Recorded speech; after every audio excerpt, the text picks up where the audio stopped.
आणि मतदानाच्या पार्श्वभूमीवरती विविध क्षेत्रातले दिग्गज स्वतः मतदान करून आणि मतदान करण्याचं आवाहन करून मतांची टक्केवारी वाढवा असं सांगतायत। तर दुसरीकडे मराठीतले प्रसिद्ध कवी आणि लेखक प्रवीण दवणे यांचं मतदान मात्र हुकलेलं आहे। प्रवीण दवणेंचं नावच मतदार यादीमध्ये नाही। सकाळी 7 ते दुपारी 12 वाजेपर्यंत यादीत नाव शोधण्यासाठी त्यांनी प्रचंड प्रयत्न केले, वणवण केली, मात्र त्यांचं मतदान हुकलेलं आहे। विशेष म्हणजे मतदान करा असं आवाहन करण्याचा व्हिडिओ प्रवीण दवणे यांच्याकडनं आयोगानं काही दिवसांपूर्वीच करून घेतला होता, शेअर केलेला होता, पण आता स्वतः प्रवीण दवणे यांचंच नाव मात्र यादीत नाहीये। आज वेगळीच परिस्थिती ही प्रसिद्ध कवी प्रवीण दवणे यांच्यावर आलेली आहे। आपण त्यांच्याशी थेट बोलणार आहोत। सर, काय झालं आज ज्यावेळी तुम्ही मतदानासाठी गेलात? पूर्ण आम्हाला प्रसंग सांगा। नमस्कार, मी प्रवीण दवणे आणि पत्नी प्रज्ञा दवणे।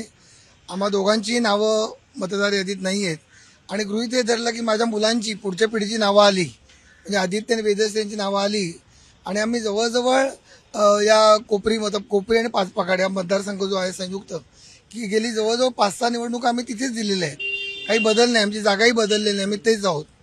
आणि हे सगळं असल्यामुळे ते गृहीत धरलं गेलं। स्वाभाविकच आहे, आल्यानंतर नावच नाही म्हटल्यावर तिकडे मिळेल। मी 1.5-2 तास तिकडे उभा राहिलो प्रचंड रांगेत, तिथे नाव नाहीये कळलं। पुन्हा मी चौकशीसाठी आलो बूथवर। या ठिकाणी जे ऑनलाईन येतं त्या ऑनलाईनमध्ये पण माझं नाव प्रवीण दवणे या ठिकाणी नाव व्यवस्थित दिसेल सगळ्यांना।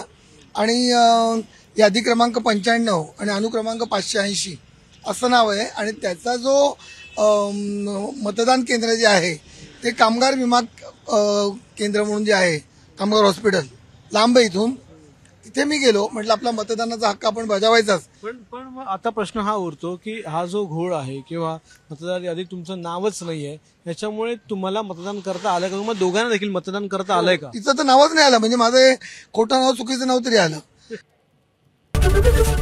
एबीपी माझा, उघडा डोळे बघा नीट।